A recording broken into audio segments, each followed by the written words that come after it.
Know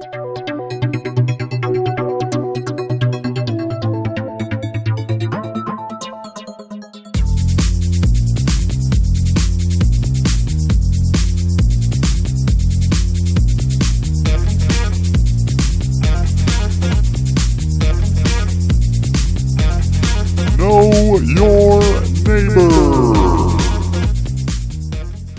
Hi, I'm Chris.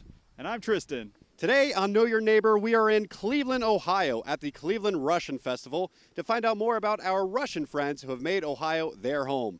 What do you say? You ready to go find out more? I sure am. Let's go.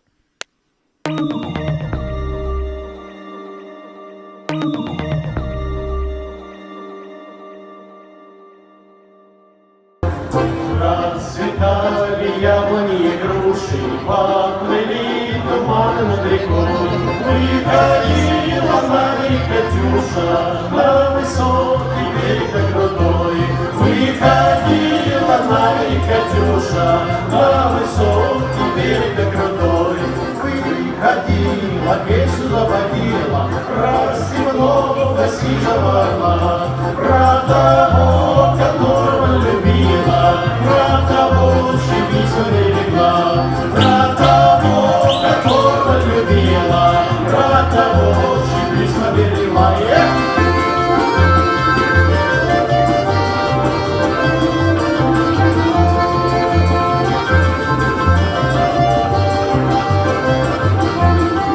Казачок, уж ты песня, песенка девичья, ты лети за ясным солнцем свет, и бойцу на дальнем пограничье от Катюши передай привет, и бойцу на дальнем пограничье от Катюши передай привет.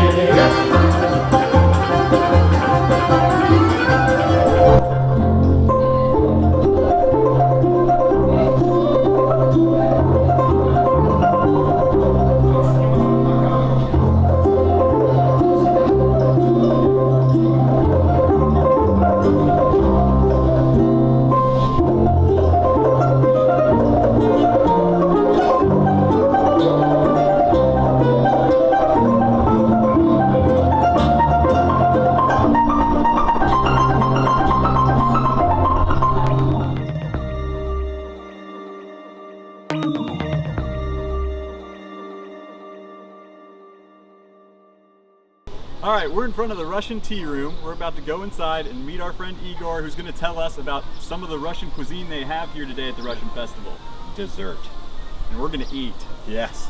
Okay, I am here with Igor, and say hi to the people. Hi. All right. Yes, K12. Hi. So we are going to talk about some traditional Russian desserts. So what are we looking at here? We're looking at three types of desserts. The one that is mostly known and mostly used for taken with a cup of tea, which is called sushki. Sukhoi in Russian means dry. So if you ever heard about the airplane constructor Sukhoi, Right.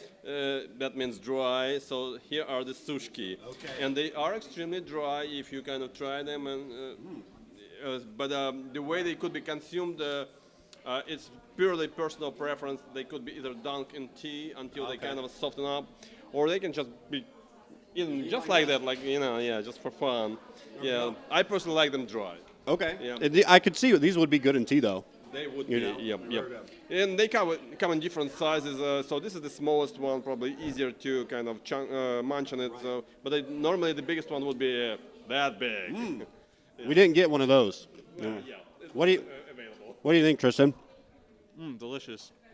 Let me ask you when your mouth is full. Okay, so what is next? What else do we have here? The apple pie is probably more elaborate dessert, which takes more components. But like middle class family would be able just to produce something like that and serve it less occasionally on a family table. So that would be, it would probably require like an occasion, which that would be like everyday presence on the table. Yeah.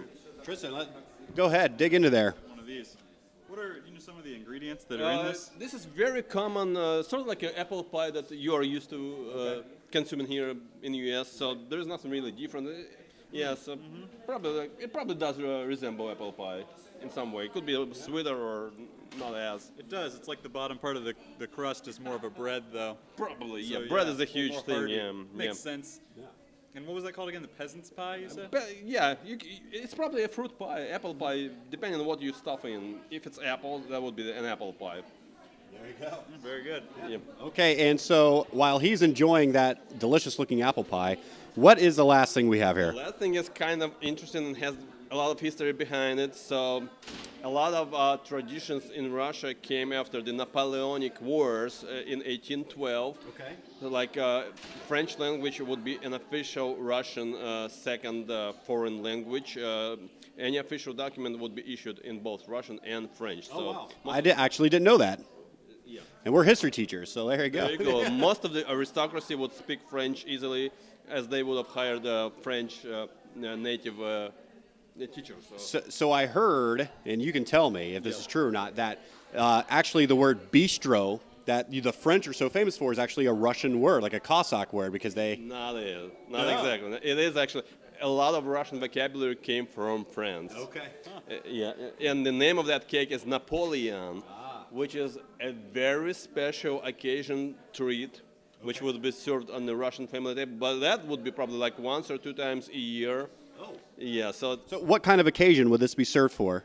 it's sort of like a puff pastry, which is soaked in a specific cream, which is made of sugar, milk, and it takes time until all components really soak it in. So you cannot consume it right after it's been baked. It has to spend 24 hours in the fridge would be probably a good estimate for that. Will this be for like a big celebration or Sort of something? like yes, and every Russian resident, or probably former Soviet Union resident, would know what is Napoleon, and you would probably see the face enlightened just by hearing the name Napoleon. Well, my face is enlightened, so I'm going to give this to you. And I'm going to... Go ahead and eat up. So you wait for the best one, huh? Oh. Does my face look enlightened? Because it feels it. Yeah, it's you amazing. kind of turn into the typical Russian. Yeah. What would you compare it to? Anything you've had before? It reminds me a little bit of a cheese Danish, but much better. Very Yeah. close. Yeah, it's very rich and it's delicious. I'm going to just, I've actually had Napoleon cake before at a Russian friend of mine's birthday party, so I'm glad you tasted it because I've had it. Yeah. And it is delicious, yeah. I'm glad you enjoyed it, I guess. Well, thank you so much for telling us about some of these foods here. Thanks for being here. All right, thank you, Igor.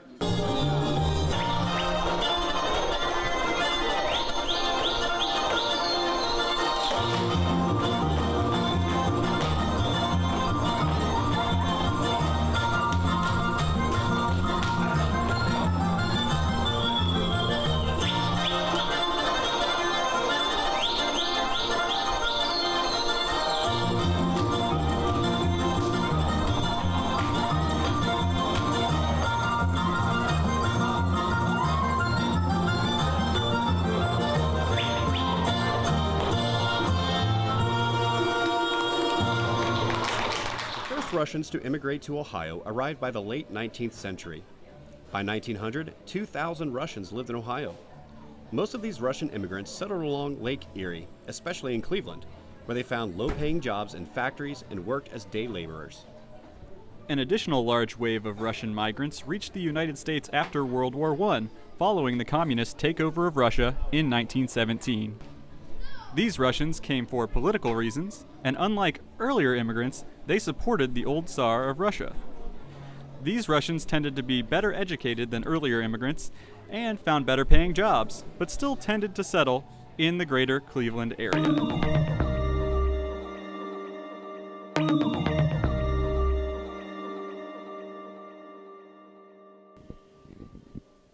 Okay, now we are here with a very special guest. Now, sir, please tell us your name. My name is Ken Kovac, otherwise known as Yuli Yulevich Kovac. Very good. Now, how would we say hello in Russian? Здравствуйте is probably the most common way to say hello in Russian. Tristan, take it away. I Can't say it. It's hard to say. So, Do you not say dummy in Russian? I don't. Actually, that one I probably use a lot more. Yeah, well, we'll not do that on camera here. so tell us a little bit about this uniform you're wearing. Well, this is a vintage Russian Cossack uniform worn by somebody we'd call the ataman, or the general. And so, and everybody asks, are these cigars? No, these are cartridges. And so, if the history of the Cossacks, they were the kind of they were like special forces in Russia for the Tsar, and they were great horsemen, and so they would be shooting rifles from the backs of horses and pulling cartridges out to shoot like that. So, in spite of the fact that they looked like cigars, they're cartridges. I'm a member of the Russian American Cultural Society and the choir master at the Russian Orthodox Cathedral in Cleveland, St. Theodosius. So every year I come as part of support of St. Sergius Cathedral here. I like to be here, and since I have a number of vintage costumes, I like to come, and people like to take pictures with a Cossack general. Yeah, who wouldn't? I mean, it's a spectacular uniform. Now, did all Cossacks have swords or just like officers? Most of them had swords.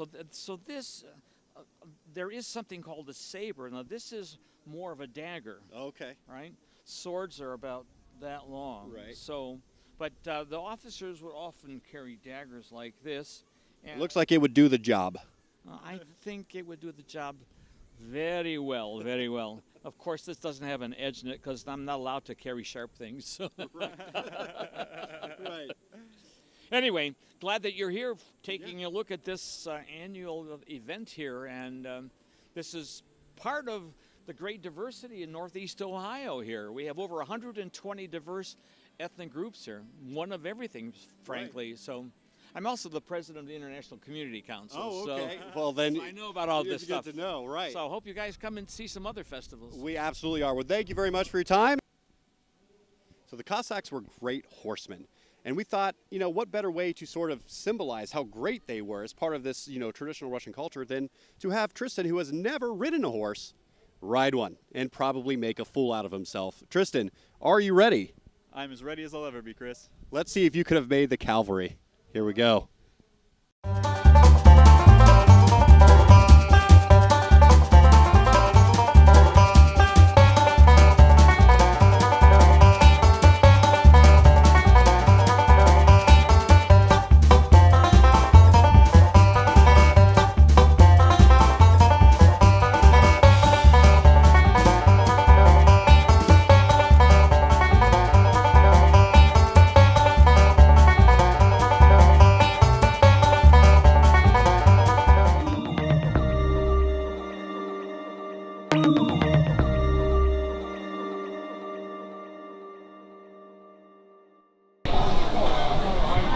Now, we've already had our dessert first, which I'm not sad about. So let's talk about some more Russian cuisine. What do we have here, Tristan? Oh, this is a borscht. All right, what is borscht? It's some kind of stew or soup. All right, let's try it. There's Stewie. Check it out. It's very stewy. Yes, it is. There's a little dill in there, a little sour cream. I would say it's more like a lot of dill in there. Quite a bit of dill. Yeah. I'm tasting dill overall here. That's good. Well, very good. So, as we enjoy this soup, let's talk about Russia a little bit. What do you know about Russia? Well, just growing up. I've heard lots of things about Russia. It's cold there. Yes. They have a hockey team in the Olympics. Yeah. The Russian team. Would be the same team. Yeah. Yeah. Actually, there's a lot of great Russian hockey players in the NHL right now. Absolutely, including Alex Ovechkin. Evgeny Malkin. Right. And one of the greatest Russian hockey players ever, I think, Sergei Fedorov. There you go. There you go. And, my familiarity with Russia is, of course, teaching history, knowing Russian history. It's so fascinating, especially with characters like Rasputin, right, and Anastasia, like they disappeared, right? Yep. But of course, Tchaikovsky is probably the most well-known Russians, and probably a lot of our students don't even realize they know Tchaikovsky, right? Yeah. The holiday favorite. A holiday favorite for multiple holidays. So the first, we'll start with the 1812 Overture. You want to give us a little bit of a sample of that ending, Tristan? Dun, dun, dun, dun, dun, dun, dun, dun. Yeah, goes like that. Yeah, basically every grand finale of every fireworks show ends with the 1812 Overture ending, right? That's Tchaikovsky, right? Russian composer. But the most famous thing he composed was the Nutcracker. Right. So, especially I know in Columbus, they have Nutcracker every year for the holiday season, and that is Tchaikovsky, and that is, of course, one of the most iconic pieces of music in world history. Other famous Russians, I don't know if any of you out there have played any video games, but one of the most famous video games ever, Tetris, came out of Russia. It was released in 1984, and it was the first game to come out of Russia to the United States. And it's also the most heavily ported title ever. Right, and you know, fun fact, I got that for a Nintendo Game Boy in 1989.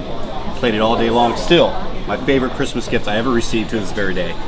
I had it on Game Boy as well. There you go. Russia has some amazing accomplishments in the space race as well. Absolutely. Everybody knows about Sputnik. 1957, the first Earth-orbiting satellite launched into space. Right. And in 1961, the first human ever launched into space was also a Russian cosmonaut. And of course, it was Russia's success, the Soviet Union at the time, that launched the United States on their own space race, which resulted, of course, in 1969 and landing on the moon. So a lot of good things about Russia, but you know what? There's much to learn. Competition launches progress, right? Absolutely, it does. Well, we have a lot more to learn here today about our Russian friends. Let's get out there and learn more.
it for this episode of Know Your Neighbor, live from the Cleveland Russian Festival in Parma, Ohio. And until next time, Nastrovia!